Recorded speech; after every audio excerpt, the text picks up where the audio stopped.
예, 오늘 말씀의 제목은 17장 이제 6절의 말씀을 그대로 오늘 말씀의 제목으로 가져왔습니다. 그때에는 이스라엘에 왕이 없었으므로 사람마다 자기 소견에 옳은 대로 행하였더라. 이렇게 말씀을 가지고 오늘 말씀을 나누도록 하겠습니다. 그 사사기는 그 사사에 대한 이야기입니다. 사사가 뭘까요? 예, 고대 시대는 지금처럼 상권이 철저하게 분리되어 있지 않았습니다. 게다가 그 시대에 이스라엘은 왕도 없었습니다. 그래서 입법, 행정, 사법, 군사 문제까지 관할하는 사람이 필요했던 거죠. 그 사람들을 그 시대 이스라엘에서는 사사라고 불렀습니다. 그리고 그 사사들을 기록한 성경이 사사기입니다. 여러분이 알고 계신 가장 유명한 사사가 아마 삼손일 겁니다. 삼손을 마지막으로 사사 이야기는 끝납니다. 그 16장까지가 사사에 대한 이야기인 거죠. 그런데 오늘은 17장입니다. 사실 17장부터는 사사가 안 나옵니다.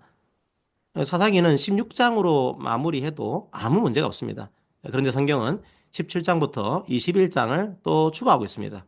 왜 그랬을까요? 왜 사사도 나오지 않는데 17장부터 21장을 기록할까요? 보통 이제 책을 읽다 보면 마지막에 뭐가 나옵니까? 요약과 결론이 나옵니다. 지금까지 설명했던 것을 다시 한번 요약해 줍니다. 그리고 그 책에서 말하고 싶은 것들을 정리해 주죠. 바로 그런 역할을 수행하고 있습니다. 뭐 그러니까 앞에 나오는 등장하는 사사 이야기를 잘 몰라도 17장부터 잘 읽어 나가면 사사기 전체의 내용을 요약할 수 있는 겁니다. 그 오늘 읽은 본문을 이해하려면 이후 성경을 다 읽어야 하는데요. 오늘 내용만 제가 요약을 해 드리도록 하겠습니다. 그 17장에는 미가라는 사람이 등장합니다. 이 미가라는 사람이 어머니의 돈을 훔칩니다. 적은 돈이 아닙니다. 은 1100세겔을 잃어버립니다. 그 창세기를 보면 노예로 팔린 요셉의 몸값이 20세겔입니다. 뭐 그렇게 따지면 은 1100세겔은 그 당시 55명의 노예를 살 수 있는 금액입니다. 엄청난 돈을 도둑 맞은 거죠. 그래서 미가의 어머니가 그 도둑을 저주하는 기도를 합니다. 아마도 주술적인 저주를 했던 것 같습니다. 문제는 뭘까요? 그 돈을 훔친 사람이 아들이었습니다. 미가라는 아들이었죠. 계속 그 도둑을 엄마가 저주하니까 그 아들이 얼마나 괴롭겠습니까? 그래서 결국 엄마한테 이실직고를 합니다. 그 엄마가 하는 저주가 자신한테 실제로 떨어지지 않을까 두려웠겠죠. 자, 그런데 아들의 고백을 듣고 엄마는 아들을 축복합니다. 아마도 이 축복도 어느 정도 주술적인 의미가 있었을 겁니다. 뭐 저주를 했으니까 그 저주를 풀기 위해서 주술적인 의미의 축복을 한 것으로 보입니다. 상당히 무속적인 축복이죠. 자, 아들이 다시 은 1100을 돌려주니까 그 미가의 어머니가 그 은을 여호와께 거룩하게 드린다고 말합니다. 자, 일종의 헌금을 한 건데요. 이 헌금을 어디에 사용했을까요? 한 신상을 만드는 데 사용합니다. 분명히 헌금을 드렸는데 그 헌금으로 우상을 만든 겁니다. 미가는 집에 신당이 있었습니다. 집에서 제사를 드렸던 거죠. 그 우상을 거기에 둡니다. 그런데 제사를 드리기 위해서는 제사장이 필요했을 겁니다. 미가는 자기 아들 중에서 한 명을 제사장으로 세웁니다. 그 원래 모세의 율법에 따르면 아론의 후손이나 레위 지파가 아니면 제사장으로 섬길 수가 없었습니다. 미가의 아들은 아론의 후손도 아니고 레위 지파도 아닙니다. 그런데도 그냥 제사장으로 삼았습니다. 그렇게 제사를 드렸습니다. 그렇게 예배를 드렸습니다. 그게 오늘 읽은 본문의 줄거리입니다. 어떻게 보이십니까? 미가의 집안은 매우 종교적인 집안이었던 것으로 보입니다. 아들이 도둑질했는데 엄마는 아들의 도둑질을 오히려 축복합니다. 그것도 여호와의 이름으로 축복합니다. 게다가 그 돈 일부를 헌금합니다. 다 종교적인 이야기 같죠. 종교 생활로 오늘 본문은 채워져 있습니다. 오늘날로 따지면 어떨까요? 자기 아들이 밖에서 도둑질을 해서 돈을 벌어왔습니다. 그런데 그 아들을 오히려 축복합니다. 그리고 그 돈으로 헌금을 합니다. 그래서 그 헌금으로 교회를 장식합니다. 아름답게 꾸밉니다. 오늘 본문은 바로 이런 내용입니다. 우리는 이런 본문에서 교훈을 얻어야 합니다. 과연 오늘 본문에서 우리는 어떤 교훈을 얻을 수 있을까요? 아마 그 성도 여러분들은 성령의 열매를 아실 겁니다. 거듭난 사람들은 그 마음속에 뿌려진 말씀의 씨앗 때문에 열매를 맺습니다. 바로 그게 성령의 9가지 열매입니다. 갈라디아서 5장 22절, 23절을 읽어볼까요? 오직 성령의 열매는 사랑과 희락과 화평과 오래 참음과 자비와 양성과 충성과 온유와 절제니 이 같은 것을 금지할 법이 없느니라. 예전에는 어떤 사람에게 사랑은 있는데 희락이 없을 수 있다. 뭐 이런 식으로 설교하는 경우도 꽤 많았습니다. 뭐 그래서 이 9가지 열매 중에 나는 뭘 맺고 있나 그걸 얘기해 보자. 뭐 이런 식으로 많이 나눴습니다. 뭐 서로에게 부족한 부분들이 있다. 그러니까 부족한 부분들을 뭐 채워 나가자. 뭐 이런 식으로 나누는 거니까요. 뭐 큰 문제는 없습니다. 하지만 오해의 소지가 있습니다. 사랑의 열매는 맺었는데 희락의 열매는 맺지 못하는 것처럼 오해할 수 있습니다. 예, 그런 경우는 없습니다. 사랑의 열매는 맺었는데 희락의 열매는 없다? 그런 경우가 있을까요? 예, 그런 게 아닙니다. 성령의 9가지 열매는 그런 게 아닙니다. 하나는 있고 하나는 없고 그런 게 아닙니다. 성령의 열매는 함께 자랍니다. 사랑, 희락, 화평, 오래 참음, 자비, 양선, 충성, 온유, 절제 이 열매는 각자 따로 자라는 게 아닙니다. 그리스도라는 나무에 붙어서 함께 자라는 열매입니다. 성령께서 함께하는 사람들은 이 열매들을 함께 맺습니다. 물론 이제 좀 더 빨리 크는 열매도 있고 아직은 좀 더 자라야 하는 열매도 있겠죠. 하지만 함께 맺힙니다. 어떤 열매는 아예 맺히지 않을 수도 있다. 그런 게 아닙니다. 함께 맺힙니다. 함께 자랍니다. 그게 열매입니다. 자, 그런데 오늘 본문을 잘 보십시오. 미가의 집안이 맺고 있는 열매를 보십시오. 어떤 열매입니까? 죄악의 열매입니다. 그런데 이 죄악의 열매가 어떻게 자라고 있을까요? 마찬가지입니다. 죄악의 열매도 함께 자랍니다. 성령의 열매가 함께 자라는 것처럼 죄악의 열매도 함께 자랍니다. 오늘 본문을 잘 보시면 십계명에 대한 내용으로 가득 차 있습니다. 십계명의 내용을 하나하나씩 위반하고 있습니다. 우선 1계명과 2계명을 어겼습니다. 하나님 이외에 다른 신을 두지 말라 계명을 어겼습니다. 1계명을 어긴 거죠. 자, 그리고 하나님을 어떤 형상으로도 새기지 말라 이 계명을 어겼습니다. 이 계명을 어긴 거죠. 자, 도둑질을 한 아들을 징계하지 않고 여호와 이름으로 축복합니다. 여호와 이름을 망령되게 부르지 말라 이 계명을 어겼습니다. 3계명을 어긴 거죠. 게다가 어머니의 돈을 훔쳤습니다. 내 부모를 공경하라 이 계명을 어겼습니다. 5계명을 어긴 거죠. 자, 도둑질하지 말라는 계명도 어긴 겁니다. 8계명도 어겼다고 볼 수 있죠. 또 한편으로 생각하면 10계명도 위반한 겁니다. 어머니가 가진 것을 탐낸 거죠. 내 이웃의 집을 탐내지 말라. 이 계명도 어긴 거라고 볼 수 있습니다. 10계명 중에 6개의 계명이나 어긴 겁니다. 죄도 함께 그 열매를 맺습니다. 성령의 열매와 죄의 열매가 가진 공통점이 뭘까요? 하나의 열매가 또 다른 열매를 자극한다는 겁니다. 함께 열매를 맺게 됩니다. 그건 죄도 마찬가지입니다. 여러 죄악이 함께 열매를 맺게 됩니다. 자, 또 다른 공통점이 있습니다. 둘 다 접촉하는 것을 바꾼다는 겁니다. 거룩은 접촉하는 사람들을 거룩하게 만듭니다. 하지만 죄와 악은 접촉하는 사람들을 타락시킵니다. 사사기 17장부터 21장까지는 하나님 없는 세상이 얼마나 악한지를 잘 보여줍니다. 죄와 악이 접촉하는 모든 사람들을 타락시킵니다. 17장에는 이 죄와 악이 한 가정만 타락시킵니다. 자, 미가의 어머니가 우상 숭배하는 걸 보여주고 있죠. 자, 그런데 18장에는 누가 나올까요? 이스라엘 지파 중에서 단 지파가 나옵니다. 이제 단 지파가 우상을 숭배합니다. 한 개인 혹은 한 가정의 악인 줄 알았는데 이 악이 한 집단의 악, 한 사회의 악으로 퍼집니다. 19장부터 21장은요. 한 지파의 악인 줄 알았는데 이 악과 접촉한 이스라엘 전체 지파를 타락시킵니다. 이스라엘 사회에서 지파 간에 내전이 터집니다. 처음에는 단순하게 한 개인의 악만 보여주는 모양이다 생각할 수도 있습니다. 하지만 사사기 마지막에는 이스라엘 전체에서 내전이 터진 모습을 보여주고 있습니다. 바로 그게 악의 모습입니다. 한 사람으로 시작해서 별것 아닌 것처럼 보였던 악이 전체 국가를 무너뜨리고 있는 겁니다. 저는 그 예전에 서너 군데에서 직장 생활을 했습니다. 참 좋은 동료, 후배, 그리고 선배들을 만났습니다. 좋은 사람들을 만날 때마다 참 기분이 좋았습니다. 하지만 어떤 사람들은 참 보기가 좋지 않았습니다. 일부 상사들은 파벌을 만들었습니다. 직장에서 일을 하는 게 아니라 정치를 하더군요.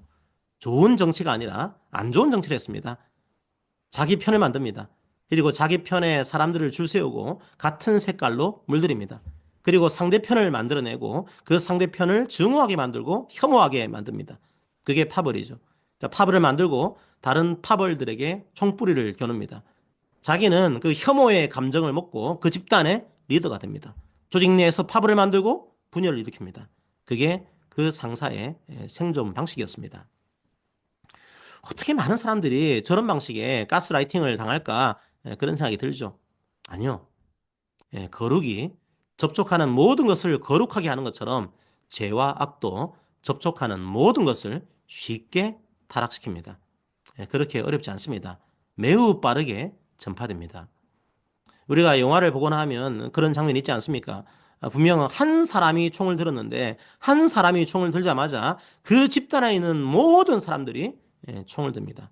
그리고 서로를 향해 그 총을 난사합니다. 바로 그게 악의 생존 방식입니다. 우리 그리스도인들은 어떻게 할까요? 그런 방식을 끊어야 합니다. 누군가가 총을 들고 서로를 향해 총뿌리를 겨눌 때 같이 총뿌리를 드는 것이 바로 악의 방식입니다. 그렇게 서로를 혐오하고 증오하게 만들면서 자기의 세력을 키워가는 거죠. 이단 교주들이나 거짓 선지자들이 이런 방식을 택합니다. 악한 정치 지도자들도 이런 방식을 취합니다. 우리는 어떻게 할까요? 그러면 그런 악에게 침묵해야 할까요? 아니요. 우리는 선으로 맞서야 합니다. 총을 든 자들 앞에서 침묵하는 것이 아니라 총을 든 자들 앞에서 꽃을 들어야 합니다. 총을 들면 총이 전파됩니다. 하지만 꽃을 들면 꽃이 전파됩니다. 총의 세상이 되지 않도록 우리는 꽃을 들어야 합니다. 목요일에 특강을 했지만 사회에서 그 꽃은 일반 은혜일 수 있습니다. 믿는 자건 믿지 않는 자건 누구에게나 주님은 양심을 주셨습니다. 우리는 양심의 소리에 반응해야 합니다. 자, 그리고 사회의 악이 더 이상 퍼져가지 않도록 법률을 주셨습니다. 그 법의 정신도 존중해야 합니다. 인류 사회에 주신 그 일반적인 은혜도 주님의 은혜입니다. 그 은혜의 꽃을 듭시다. 그 일반 은혜의 꽃은 믿지 않는 자라고 하더라도 함께 들 수 있는 꽃입니다. 자, 우리 은혜의 꽃을 듭시다. 하지만 믿는 자들은 동시에 더 큰 은혜의 꽃을 들어야 합니다. 주님께서 걸어가신 그 길을 걸어가는 거죠. 주님은 십자가라는 꽃을 드셨습니다. 가득한 악에 대해서 십자가라는 꽃을 드시고 그 악이 더 이상 퍼져나가지 않도록 하셨습니다. 악이 창궐하는 것처럼 보이더라도 이미 악은 패했습니다. 그러므로 두려워하지 맙시다. 악은 이미 십자가 아래에서 졌습니다. 결국 자기 스스로 망하게 될 것입니다. 그게 주님의 십자가 은혜입니다. 십자가 은혜를 믿는 모든 자들은 부활의 은혜도 믿습니다. 그래서 마음의 담대함을 얻게 됩니다. 자, 우리는 주님의 방식을 본받기 원합니다. 총을 든 자들을 향해서 침묵하지 맙시다. 하지만 동시에 함께 총을 들지 맙시다. 우리는 아름다운 꽃다발을 들어올립시다. 일반 은혜의 꽃을 들어올립시다. 우리 사회가 양심을 지키는 사회가 될 수 있도록 더 좋은 법률이 만들어지고 적용될 수 있도록 함께 그 꽃을 들어올립시다. 자, 그리고 동시에 주님의 희생과 사랑을 생각하며 주님의 사랑을 전파하는 자들이 됩시다. 사랑하는 성도 여러분, 사사기는 온갖 악한 것들로 가득 차 있습니다. 우상숭배, 간간, 토막살인, 지체육이 상상을 초월하는 악들이 나옵니다. 완전히 끔찍한 호러 영화 같습니다. 그리고 한 집단 안에서, 한 민족 안에서 내전이 벌어집니다. 잔인한 집단 학살이 일어납니다. 그게 과거나 지금이나 우리가 살아가는 삶의 현장입니다. 하지만 실망하지 마십시오. 좌절하지 마십시오. 포기하지 마십시오. 하나님께서는 우리가 좌절하지 않도록 사사기 바로 뒤에 별과 같이 빛나는 성경을 두셨습니다. 사사기 뒤에 등장하는 성경이 뭡니까? 바로 룻기입니다. 아무 소망이 없는 것 같은 그런 세상인데 아무도 거들떠보지 않는 한 여인이 등장합니다. 개처럼 취급당하던 이방 여인입니다. 그리고 그 여인을 헷세대의 사랑으로 사랑한 한 남자가 등장합니다. 바로 보아스입니다. 성경은 이 끔찍한 죄악 속에서 룻과 보아스의 빛나는 사랑을 보여줍니다. 깜깜한 악으로 끝난 줄 알았는데 그 악을 밝히는 빛이 룻기에서 등장한 겁니다. 바로 그 빛이 가리키는 실체가 예수 그리스도입니다. 우리는 룻과 보아스의 사랑을 통해서 이 악한 세상에서도 우리를 사랑하신 예수 그리스도의 사랑을 발견하게 됩니다.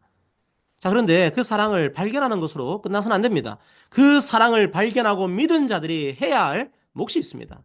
그리스도인들은 주님의 사랑을 알고 믿고 있는 자들입니다. 이제 우리는 어떻게 해야 할까요? 서로가 서로를 향해서 마음의 총구를 들이밀고 있는 이 세상에서 룻과 보아스의 사랑이 어떤 것인지를 보여줘야 합니다. 주님의 사랑이 어떤 것인지를 증거하며 살아내야 합니다. 성도 여러분, 우리는 여전히 사사기의 세상에서 살고 있습니다. 총을 들고 칼을 들고 자기의 권력을 잡기 위해서 온갖 일들을 행하는 악한 세상에서 살고 있습니다. 그리고 심지어 그런 독재자들을 숭배하는 세상에서 우리는 살아가고 있습니다. 그 세상에서 우리가 해야 할 일이 무엇인지 우리는 룻기에서 발견하게 됩니다. 어둠이 강할수록 빛이 더욱 빛나는 법입니다. 주님의 십자가 사랑을 본받아서 우리도 그 사랑과 그 거룩을 전파하는 자들이 되기를 소망합니다. 사실 오늘 본문에서 볼 수 있는 더 끔찍한 일이 뭔지 아십니까? 악이 여호와의 이름으로 행해지고 있다는 겁니다. 아들이 도둑질을 했는데 어머니는 여호와의 이름으로 복을 빌어줍니다. 여호와께 헌금을 했는데 그 헌금으로 우상을 만듭니다. 자기 맘대로 자기 아들을 여호와 하나님의 제사장으로 삼습니다. 이후에 18장과 19장으로 가면 더 가관입니다. 여호와의 율법을 지켜야 할 레위인이 시신을 토막냅니다. 사사기 후반부에는 제대로 된 사람이 한 사람도 없습니다. 더 심각한 문제가 뭘까요? 그 사람들이 모두 여호와의 이름으로 이런 악들을 행하고 있다는 겁니다. 그들은 예배를 드렸습니다. 헌금을 바쳤습니다. 기도를 했습니다. 매우 종교적인 행위를 한 겁니다. 그 당시의 사람들이라면 미가와 그 어머니를 어떻게 평가했을까요? 제대로 알 수는 없지만 신실한 여호와의 신앙을 가진 사람들로 평가되지 않았을까요? 오늘날로 따지면 매주 교회당에 나옵니다. 그리고 헌금을 바칩니다. 그리고 기도를 합니다. 우리가 본받아야 할 신앙의 모습 아닙니까? 네, 맞습니다. 자, 우리는 그런 신앙의 모습을 본받아야 합니다. 하지만 오늘 본문은 그런 행위가 우상 숭배일 수도 있다고 말하는 겁니다. 너무 충격적인 평가 아닌가요? 어떻게 주일에 교회를 나오고 헌금을 하는 것들이 우상 숭배가 될 수 있단 말입니까? 생각해 보시면 됩니다.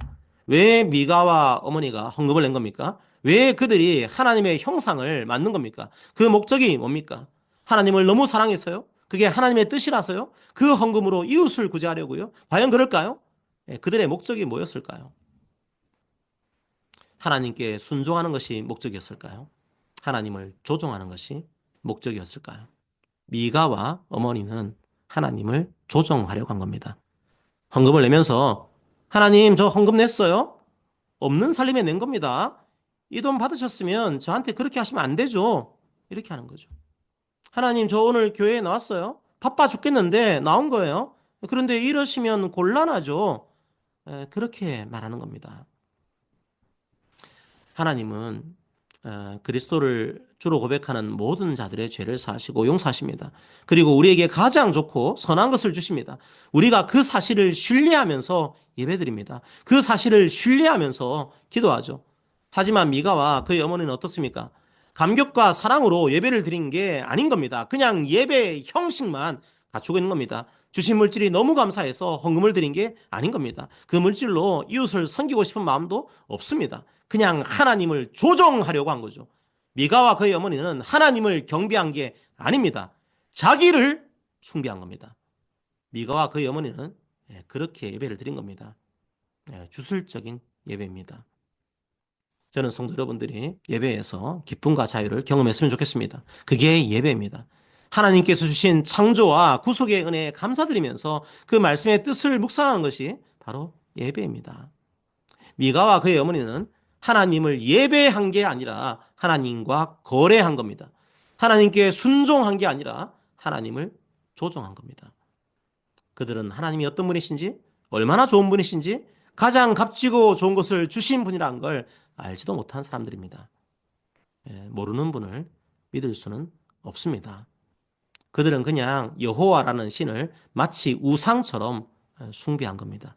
말씀과 기도를 통해서 인격적인 신뢰를 한 것이 아니라 마치 주술처럼 여호와 이름을 외친 겁니다. 바로 그게 우상 숭배입니다. 바알의 형상을 만들어 놓고 하나님께 예배하는 거죠. 사람들을 죽이고 강간하고 시체를 토막내면서 하나님의 백성이라는 착각에 빠져 있는 겁니다. 이웃에게 총부리를 들이대고 막말과 욕을 외치면서도 하나님께 예배했다고 말하는 겁니다. 그게 무슨 예배입니까? 그건 예배가 아닙니다. 자기 소견대로 예배드린 겁니다. 사람은 자기가 숭배하는 대상을 닮아갑니다. 우리가 예수님을 경배한다면 예수님을 닮아가게 됩니다. 만약 우리가 우상을 숭배한다면 그 우상을 닮아가게 될 겁니다. 만약 하나님의 이름으로 폭력을 행하고 막말을 한다면 어떨까요? 그게 하나님의 사랑을 닮은 행동일까요? 아니면 사탄의 폭력성을 닮은 행동일까요? 자, 우리는 두려운 마음으로 분별해야 합니다. 저는 우리 교회가 그런 예배를 드리기를 소망합니다. 주의 이름을 부른다고 다 예배는 아닙니다. 우리가 우상숭배 같은 그런 예배를 드리지 않기를 소망합니다. 하지만 우리 스스로의 힘으로는 그런 예배를 드릴 수 없습니다. 사사기의 결론은 왕이 필요하다는 겁니다. 이런 악이 창궐한 세상에서 참된 왕이 필요하다는 겁니다. 우리에게 참된 삶의 기준을 제시할 왕이 필요하다는 겁니다.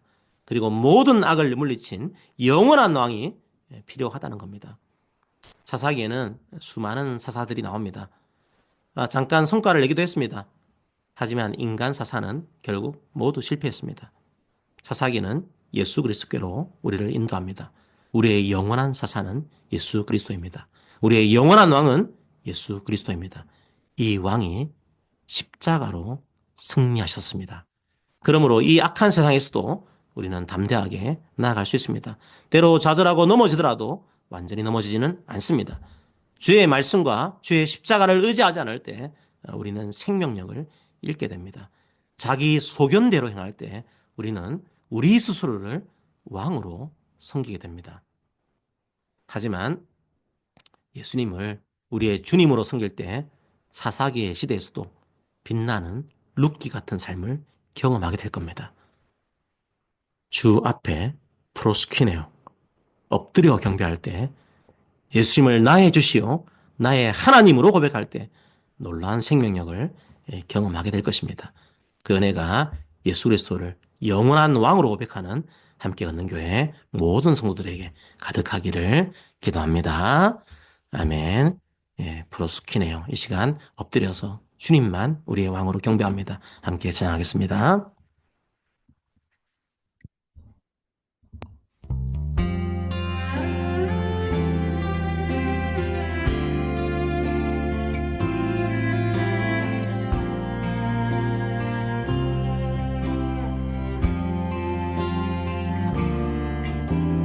주 앞에 엎드려 경배합니다. 오직 주께 주 경배합니다. 다른 신 아니 오직 주께 나의 모든 우상들 나의 보자 모두 다 내려놓고 주 앞에 엎드려 경배합니다. 오직 주께 주 앞에 엎드려 경배합니다. 오직 주께 주 경배합니다. 다른 신 아닌 오직 주께 나의 모든 우상들 나의 보좌 모두 다 내려놓고 주 앞에 엎드려 경배합니다. 오직 주께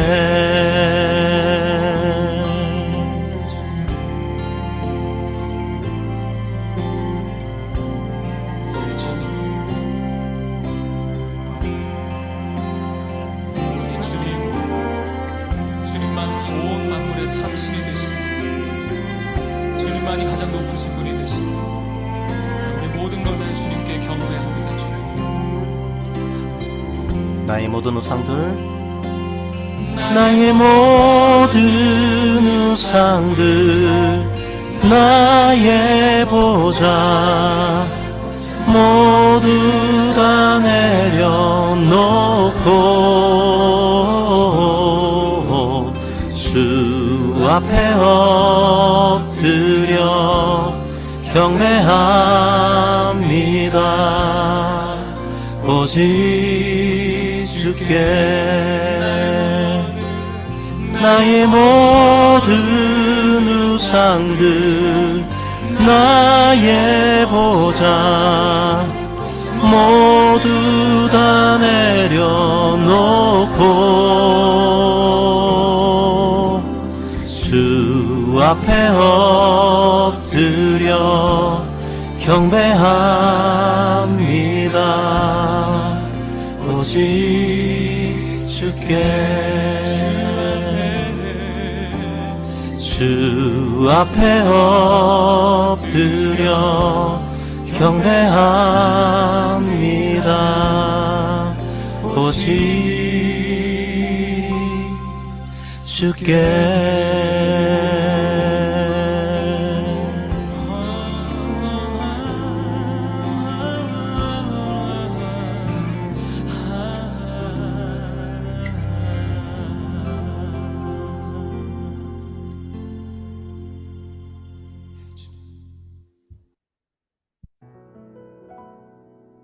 자, 오늘 말씀을 생각하면서 기도합시다. 주님, 사사기의 시대 같은 암울한 시대를 살아가고 있습니다. 하지만 그때는 왕이 없었으므로 자기 소견에 옳은 대로 행하는 시기였습니다. 죄와 악이 접촉하는 모든 것들을 삼키는 시기였습니다. 하지만 이제 주님께서 오셨습니다. 이제는 주님이 십자가와 부활로 그 모든 죄와 악의 확산을 끊으시고 승리하셨습니다. 우리는 주님의 십자가와 부활을 믿는 자들입니다. 주님이 이미 죄와 사망에서 우리를 건지시고 이기신 것을 믿습니다. 이제 담대하게 꽃을 들고 총과 칼을 든 자들을 대하게 하옵소서. 주님의 십자가를 등에 지고 주님의 사랑을 전파하기 원합니다. 하나님의 이름으로 죄와 악을 행했던 사사시대의 모습이 우리에게 있지 않은지 돌아봅니다. 우리는 오직 주의 이름으로 선을 행하고 오직 주의 이름으로 사랑을 증가하기 원합니다.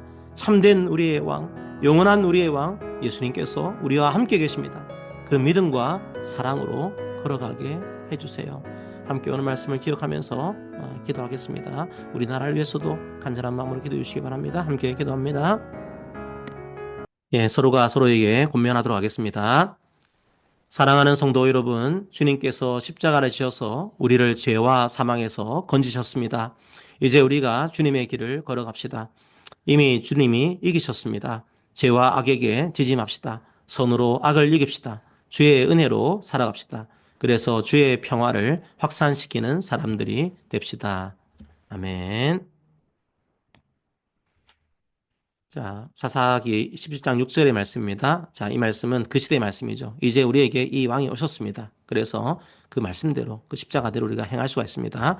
그 시대의 그 모습을 기억하면서 그 시대의 모습이 우리에게 이어지지 않도록 이제 기도한 마음으로 말씀을 함께 읽겠습니다. 그때에는 이스라엘에 왕이 없었으므로 사람마다 자기 소견에 옳은 대로 행하였더라. 아멘. 이제 주님께서 우리의 왕이심을 믿으면서 나아가시길 바랍니다.